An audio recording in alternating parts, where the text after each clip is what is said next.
Hi, welcome back to Conversations with Cherie. It's been a while and I'm excited. I have a special guest today. I want you to welcome and help me welcome Mr. Derick Daly to my show today. Hi, How you doing, welcome. It's good to be here. It's good to have you. Again, thank you so much for carving out time in your busy schedule, because I said today's topic, I was going to call it the Cheerful Giver, because I love I did. I follow, I research, I do my work so I can know, but I always would see this smile every time on an interview, every time in the paper. I was like, God loves a cheerful giver. I was like, that's what I'll call it, because I don't think too much into it, because it's just what I call it, a conversation. But I'm excited because you are like the gift that keeps on giving. That's what I say about it. It's like once you think, and it's like again and again. My son actually was a band member. Oh wow. Yeah, LJ Murray. Okay. Yeah. And now he's a senior, so I was thankfully a part of seeing what band was about and really understanding, and then seeing the BAM Center, and then my grandson, he goes to the academy. Wow. Yeah, so I'm like, look at this. So it's a It is blessing full to circle, actually, yeah. it is. So I've read the one thing that caught me was you said all you wanted to do was make your first $1 million, and you were going to be happy. Right. And when that didn't happen, well, it actually did happen. The money happened, but the happiness but the happiness. Yeah. In school, when I went to school, I went to Suffolk University in the business school, and I was in accounting. It was my major, and in business school, what they do is they just say, okay, this is how you're gonna make it. This is money, and once you get there, we're gonna train you to get out there, get a good job, and make as much money as you possibly can. Right. So we were out there and just a group of my friends and all, and like we're all talking about, yeah, this is what we're gonna do. I'm gonna get this. I'm gonna drive this car, and all the material things that come along with making money. And at the time I was in school, I met my wife, and actually that was the biggest part. That's really when my life changed. Okay. To think about things a little bit bigger. I was 19 years old when I met her. Wow. And she was a couple of years older than me. Okay. So I was a freshman, and she was a senior. Oh wow! Yeah, so she was already. Yeah, I got some pull. So you right there, I knew how to speak to people and talk to women, because we're so mature. Yeah, she was. Yeah, exactly. She was. For me to especially a woman like her. She wasn't going to waste her time. Yeah, she wasn't going to, because she was ready to get out of school. Absolutely. And so on and so forth. And why would I be involved with the freshmen? To go backwards. Exactly. Forward. But she today she tells me she saw the potential in me. She saw amazing. what the gifts I had, let's say, in her words, and she knew that if together we can nurture those and make it happen together, because she had her special gifts that I know she had. That's a woman of strength. Yeah. So so what happened was she graduated, and she graduated as a social worker. Okay. And it just so happens my mother was a social worker. Yeah. Okay. And so then she went to go work with my mom. Oh wow. Which was almost like 5 minutes away from my house. Okay. So then that even grew our relationship even greater, and so she would go to work and then stop by the house, and then she would go home, and so that gave us more time to get to know each other, to get to develop our relationship, and then 2 years later after that we got married. Wow. So I was still in school when we got married. Yeah. So I got married at 21. She was 23. Okay. And what happened, her sister lives down here, Miss Benedita Gomes. Okay. She lived down here, and we came down to visit her, and we we really liked it. She lived in Federalsburg of all places. Oh, wow. Yes, Federalsburg of all places. I was going to ask what made you come to Easton. Yeah, so this is going from Boston to Federalsburg. Right. But my background and my parents and from the Caribbean. Yeah. So I'm sort of familiar with country life. Right. Because my mom always had a garden. She always had things. So seeing corn grow up and all that, it didn't. It didn't shock me like, wow, it was just a lot more corn down here than soybean there. That's Absolutely, it. than in Boston. Yeah. But and then my grandfather was also he was a trader, and he did a lot of things with produce, trading produce from island to island, and he made a lot of money doing that. So, I was blessed right from the very beginning of my life to even when I met my wife, even to when we came down here, because my father helped me purchase my first home, and it was down in Federalsburg, across the street from my sister-in-law. Okay. Yeah, I mean, see so how you talk before off camera. You and I were talking about God and how He makes things work for you. Absolutely. And this is just us just trying to follow God's plan, and it just kept going and kept going and kept going, and then all of a sudden we moved to Easton. Okay. And because I got a job at Orion Safety Products here in Easton. Yeah. Okay. And so I started as a general accountant, and then moved my way up to, when I retired, as corporate controller. And but in between there, we had 2 children, 2 boys, Kendrick and Andrew, and now they're grown up to be 2 engineers. Yeah, I see the connection, even with the development. Setting that up. Yes. I have a question. Go ahead. When you said you grew up blessed, and you had a good upbringing, upcoming, and that is a plus. And then I look at a lot of people could have grown up with the same circumstances and had the same opportunities as you, but they didn't give back and they didn't get involved. They just kept going. What made it different for you? What made you want to say, I want to give this back? Well, my father, he worked for Gillette Corporation. Okay. And, when he first started, he was a stock clerk, inventory guy. And so he was working. He worked hard. I see him just have at it. And at the time I was like, man, you're just what are you doing? You're just doing that, and you're thinking. So to me, I'm like, he's just a regular guy, and da da da. But then, my father always would be giving to us. I mean, think about back then, my father would give me a $20 allowance per week. And now I look back and I'm like, based on his salary and this and that and all this, I'm like, how did he give me, my brother, $20, and we were spending it, and then he would give us extra too, and I'm like, how was he able to do this?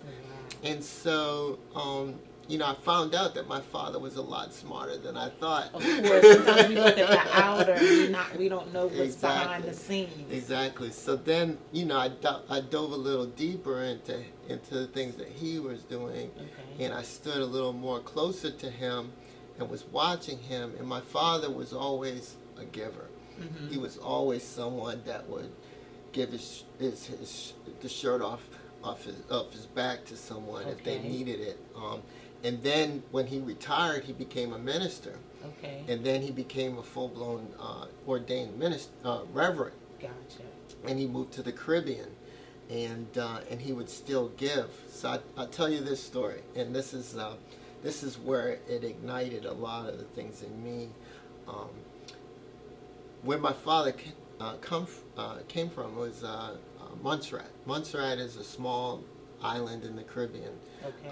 It's close to Antigua, Guadeloupe, St. Kitts, Nevis, all of those islands groupings. Some people would never know what Montserrat is, because there was, like, at the time there was 10,000 people on the island. And what happened was my father had his church in like in the country area of the country, not near the city. Right. And what happened? There was a volcano in what we call the Cherie Hills, and when that volcano came, it actually decimated his house. Oh, wow. Okay, and a lot of the other houses, and the entire town. Wow. Okay, so then everybody had to move up north. And that's when my father had all this land, and he had his church, and his dream was always to get his church filled. But that's how he got his church filled, because a lot of the refugees were actually living in his church. Oh, wow. And I could see then that my father was he would give, shelter to these people. Mm-hmm. He was giving food. He was giving comfort. I mean, he was just kept pouring out and pouring out. And as things got better, as I said, he had acres and acres of land on that side, and what he did was, he, as the government started to come back together, and they started getting their development of how they're going to develop a new town, my father actually donated a street to the government. Okay. Then what he did, he parceled off a bunch of land to allow people to buy it from him at a. Now, at the time, I'm like, "What are you doing, man?" But now, exactly. I'm like, gotcha. Because of course the accountant in me is like, seeing numbers. I'm seeing numbers, and I'm like, you could be making a killing, and you're basically giving this land away.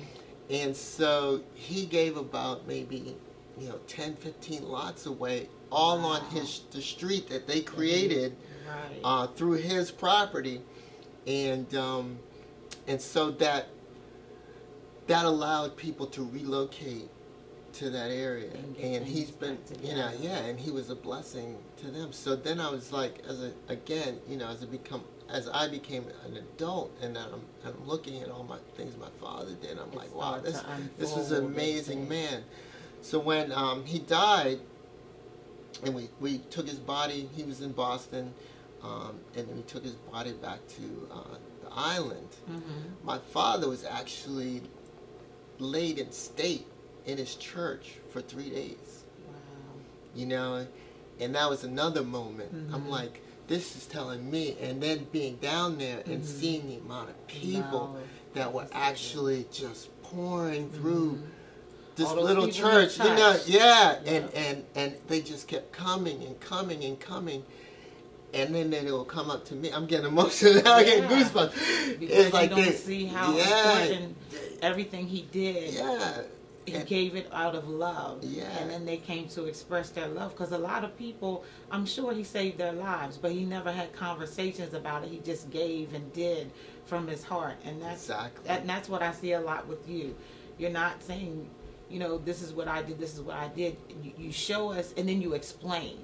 And then you tell us the backstory on why. I even remember reading when you had, you and your wife set up a scholarship, and you were very disappointed that only one person applied. And I said, wow, one person, especially now that my son is looking to college, and me, myself, I'm a first generation college student.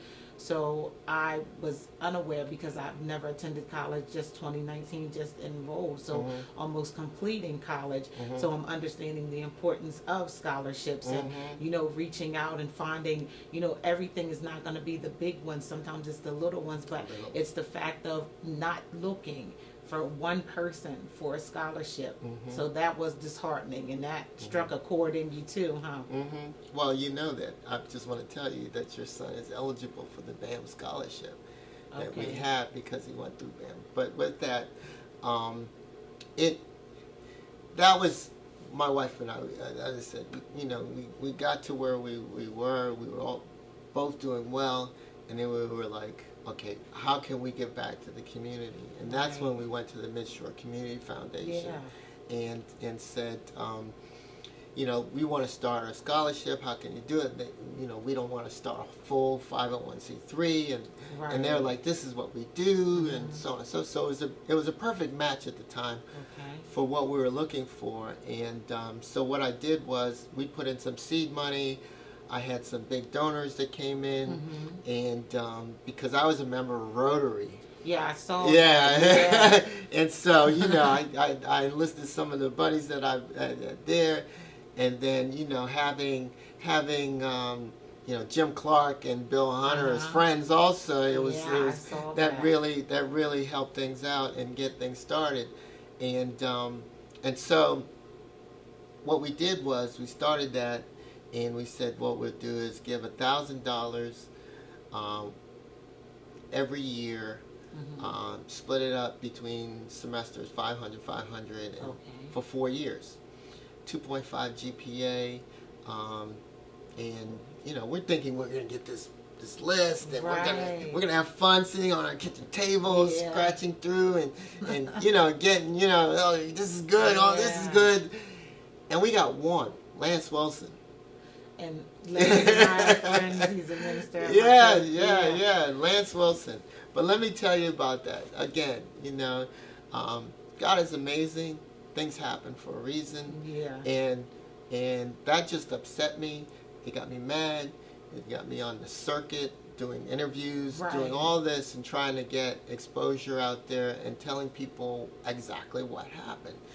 And so it just so happens I found the right people, again, the same people that I was associated with, and they came to me and they said, okay, Derick, how do we fix this? And I had this conversation with myself and Jim Clark and Bill Hunter in Mr. Hunter's office over at Cook's Hope. And he said, I said, we got to go all the way back to first grade. And I said, well, they said, can you do it? And I said, yeah, I got to get a group together. We got to create a nonprofit. You know, because again, that's where all the business sense in me came out. And I was like, oh yeah, we can do it. I'm still working, but I can do it on the side, and so on and so forth. And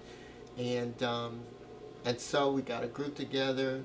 My wife and I spearheaded the whole thing, and we had some great people involved, and we did it. And that's the formation of BAM. They were in the classroom when my son first started. That's where BAM was, in the school, in the elementary school. In the classroom, and just to see.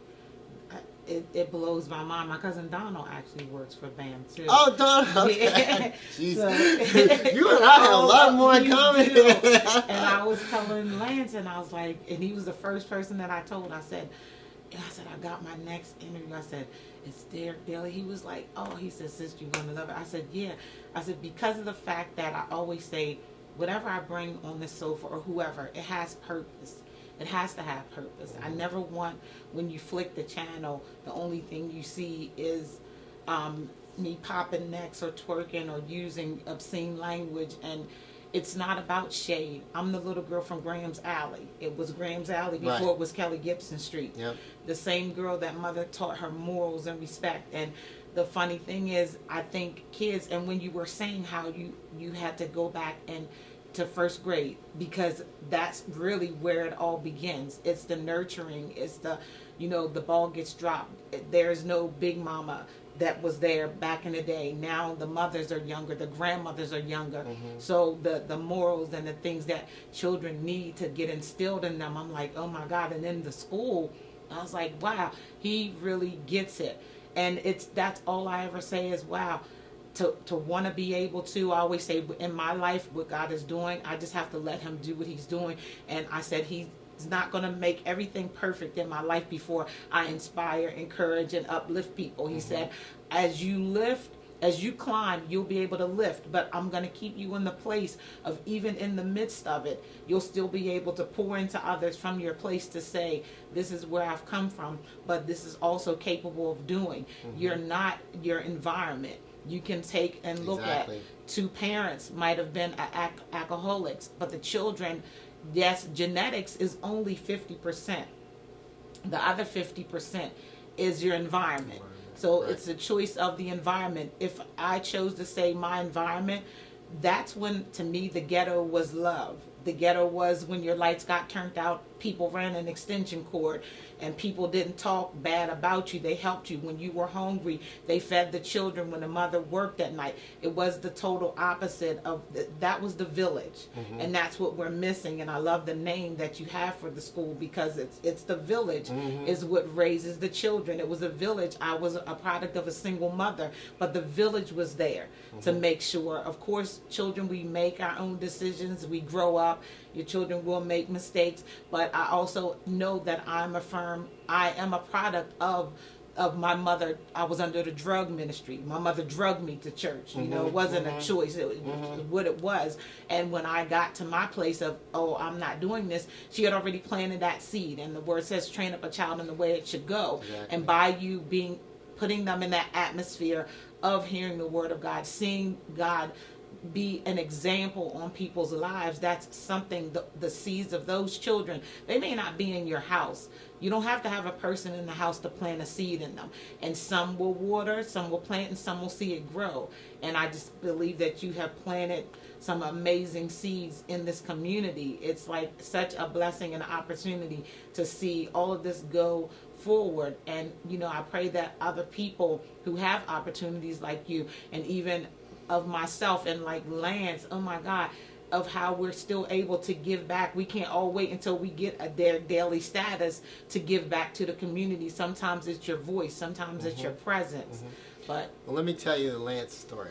Yeah, please. Okay, let me tell you Lance's story and how this is all come full circle, and to tell you that we got our win with Lance.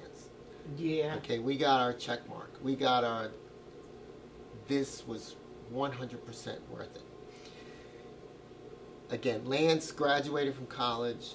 He went away, came back. He got married, has a child. He's doing well. We invited Lance to be a board member of band. So all of a sudden, Lance is like, yeah, of course, you know. So he comes on board. He's an officer of band. So Lance is the secretary. Yeah.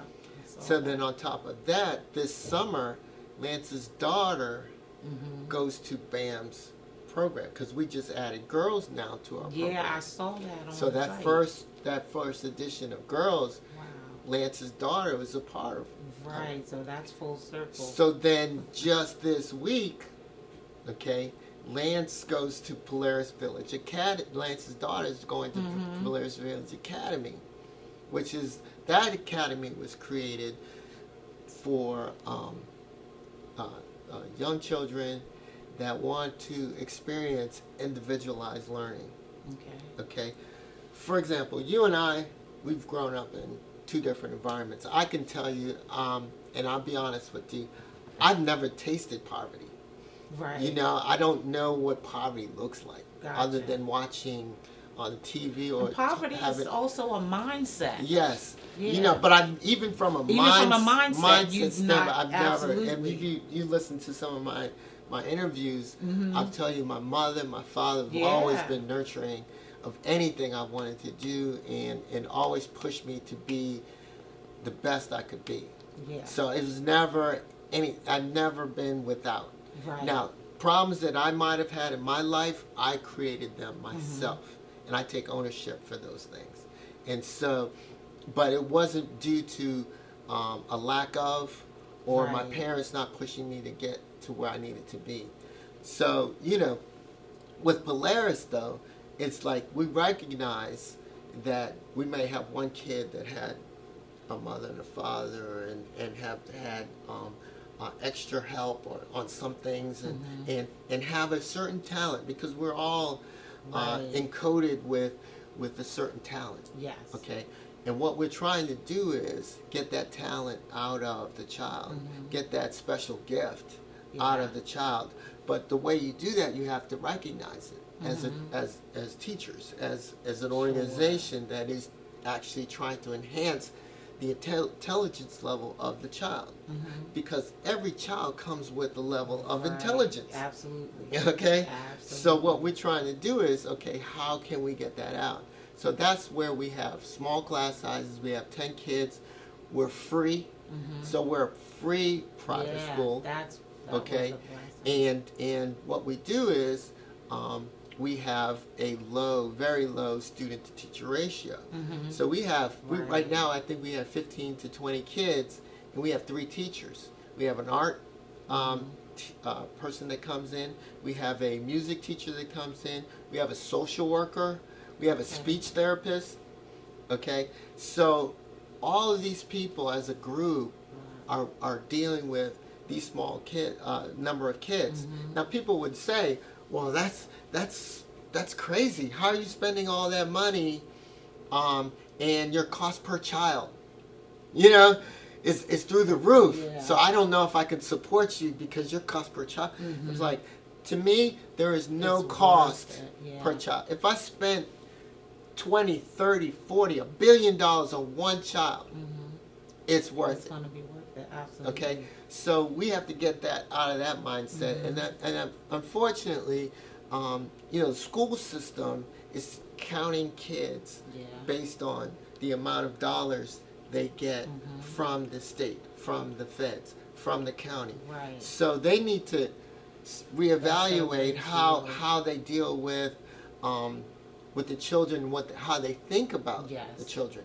Now, granted, they do their best, and I want to make sure that we put this on camera and on tape, absolutely. And it's recorded. My kids have been successful in public school. Exactly. Honor students, STEM students.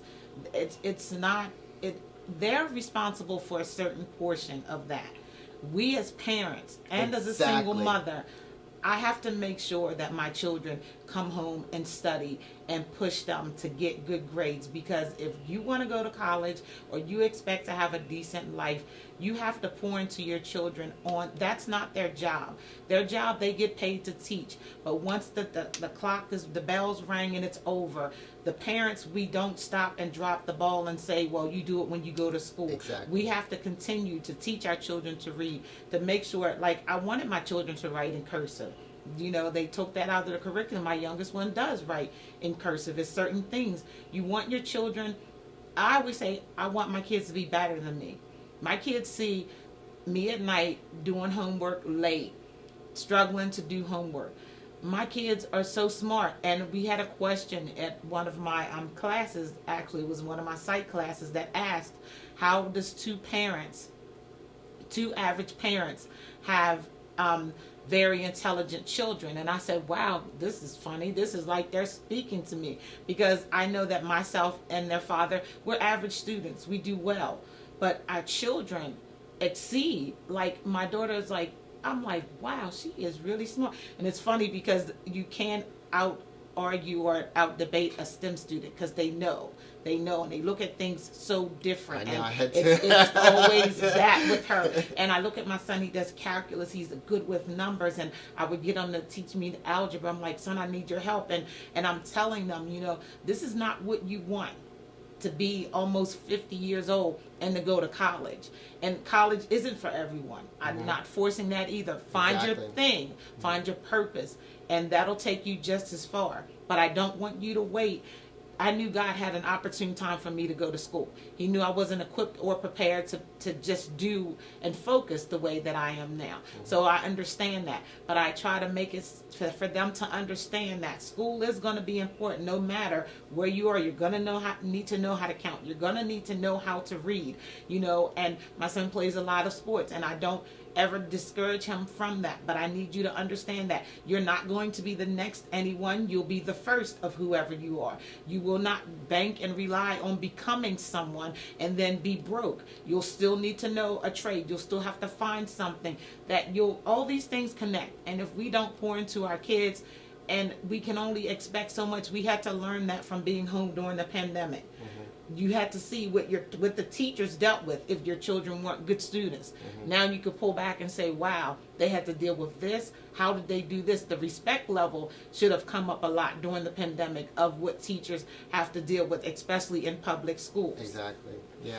Yeah, that's why I'm saying that in a public school setting, okay, they have to take every child, no matter what the child's ability or whatever. They have to take that child. And then they have to put all of those children, no matter what their skill level, in the same class. So now you have, and I'll give you a perfect example because we've seen this in BAM a lot. I've seen a lot of talented boys, a lot of intelligent boys, okay? But then what happens, they get into kindergarten, okay? So they were raised by me, and they get into kindergarten. And then, you know, I'm a first-generation American. I'm here trying to teach my son the way I was taught, which may have been different than some parents here in America, you know. So I'm trying to teach my son that. So when he goes into school, okay, the teacher is saying, "Oh, you got here's some information, and I want you to do it this way." And this is the first time he's ever seen. Now he could be very intelligent, but this is the first time he's seeing something in this format. Let's get that straight. In that format. Not to say I don't know it. Right. So then he brings it home. He says, "Well, I don't really get this," and I'm telling him, "I don't really get it either." Right. Yeah. Because I've never was taught in that format. And you can see curriculums change through different administrations and so different ways of doing math. And so it becomes very difficult. So already he's behind. So then he's behind. Now he's like, I'm so behind. I'm never going to get caught up. If he doesn't get into an IEP, which is you get the stigma and all that, or blah blah blah. You know how it all works. And next thing you know, what am I going to do? I'm going to act up. I'm gonna be a chameleon and adapt to my surroundings. I'm just gonna act up. I'm just gonna start trouble. And so what is the teacher gonna do? That's what they've labeled me as. And then so I'm gonna go to the office, or I'm gonna go to the corner. What they do, they stick them in the corner, and because I understand if you have 30 kids and you have 3 kids that are disrupting a class, that's it. You're done. Your time is done. The teacher's going to try to move on and keep those that are engaged in there. Exactly. And the other, you just have to figure it out, or you're lost. Yeah. Right. So, in a smaller class setting, okay, because my oldest went throughout the whole Talbot County public school system. My youngest now. And he was active. He was staying. He wouldn't keep his mouth shut. You know, our boys. So he's like he just kept fidgety and da da da. So then I said, he started off at Creative Corner. Okay, I remember that. So then from Creative Corner, he went to the country school. Okay. So then the country school was 1 to 15. That was the ratio. And so then we were able to get it more engaged in the country school, and we were able to, go to all of his events and all these things. Right. And they made sure that you were involved in your child's education. There was no, okay, I'm going to miss this, I'm going to miss that. They were like, no, and please, can we have your check? You know what I'm saying? Absolutely. So, and as parents, for us, because we were signing that check also, we were like, nah, boy, I spent a lot of money for you to go to this school. You get so, in the beginning, they were like, well, I don't know if he's gonna, if he's really but he was so smart, okay, that he played the teachers. He knew that if he acted like he didn't know what was going on or didn't pay attention, they would come back and give him one-on-one, and then all of a sudden he'll do it right. Right. And the teacher's like, I don't know if he's got, he needs glasses or if he has a hearing problem, because they were trying to find out why can't he get it in the beginning. So we had this meeting, and I said, bring him in, and the teacher, I went right to him. I said, stop playing around. I said, it's time for you now to have some respect for her, and I don't want to be here again. Yeah, and sometimes that's I said, what don't it takes. as a man, I said, don't play. I said, don't play. This is my money. a grown man conversation with a 6-year-old. It has to be. Yeah. It has to be. You cannot allow them to manipulate and control the situation. And what happened was everything switched. He just clicked. He was one of the he was the student athlete. He was a scholar. The whole thing. Mm-hmm. Got into Easton High School in 9th grade. He got 1 B. Wow. He just graduated out of University of Maryland as a civil engineer.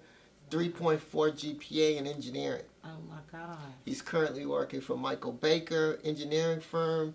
He's actually on one of the assistants for the design team that builds airport runways. So he's in aviation. So you know how difficult that is.